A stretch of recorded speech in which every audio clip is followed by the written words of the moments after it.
अबीर कौरकर, माझं गट क्रमांक 3. माझं नाट्यछटेचं नाव आहे मोबाईल पासून संन्यास आणि माझ्या मार्गदर्शिका आहे सौ उषा चौघडे. हो गाई, ऐकतोय मी, बोल तू.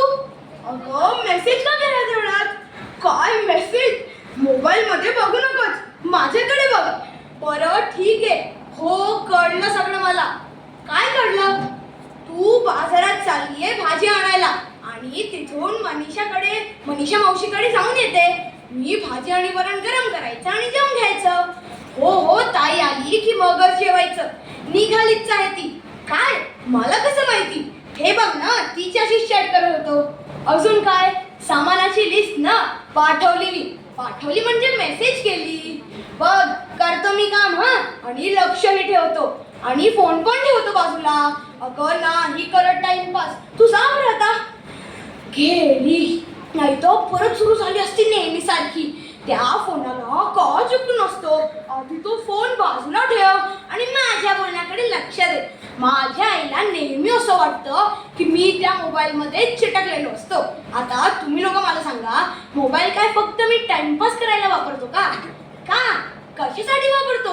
अहो हेच Insta, Facebook, WhatsApp, Google, Snapchat, गाणे ऐकणे आणि फोटो काढणे.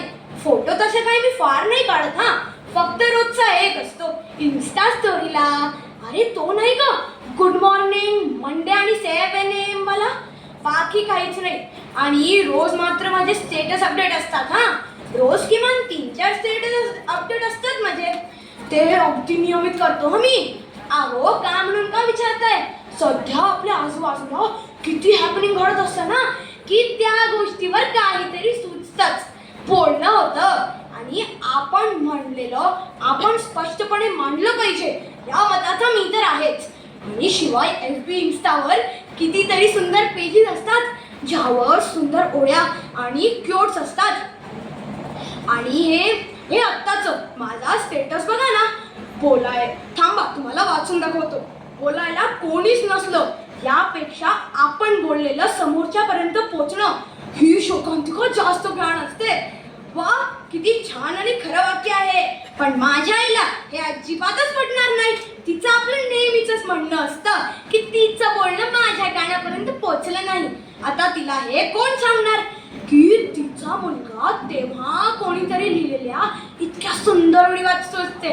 पण नाही, आधी तू फोन बाजूला ठेव आणि माझ्या बोलण्याकडे लक्ष दे. आणि मुख्य म्हणजे काम कर. कामे कशी असतात माहितीये का? मोबाईलचा रिचार्ज केला का? त्या आजीला जीपेने पैसे पाठव. मला हा फोटो उघडून दे. परवा काय तिच्या कोणत्या तरी मैत्रिणीच्या भाजीच्या डोहाळ जेवणाच्या फोटोची लिंक यांच्या ग्रुपवर आली होती. ती उघडून हवी होती. आता तुम्ही मला सांगा, या सगळ्या गोष्टींसाठी फोन हवाच असतो ना. पण मी जर या सगळ्यासाठी वापरला तर मला नाव ठेवायची. पण आता मी ठरवलंय, आता कोणालाच बोलायला जागा ठेवायची नाही. हातच नाही लावायचा मोबाईलला, बाजूलाच ठेवायचं. आता उद्यापर्यंत. अरे नाही, उद्यापर्यंत नाही, रात्रीपर्यंत. अहो रात्रीपर्यंत का? उद्या माझ्या मित्राचा वाढदिवस आहे ना. समजा कधी जर विश नाही केला ना तर रुसून बसेल माझ्यावर. बेस्ट फ्रेंड आहोत ना आम्ही. फोटोचा कोलाज तर तयारच आहे माझा, मात्र कॅप्शन अजून ठरायचे राहिले आहे. आणि अरे ताई आली.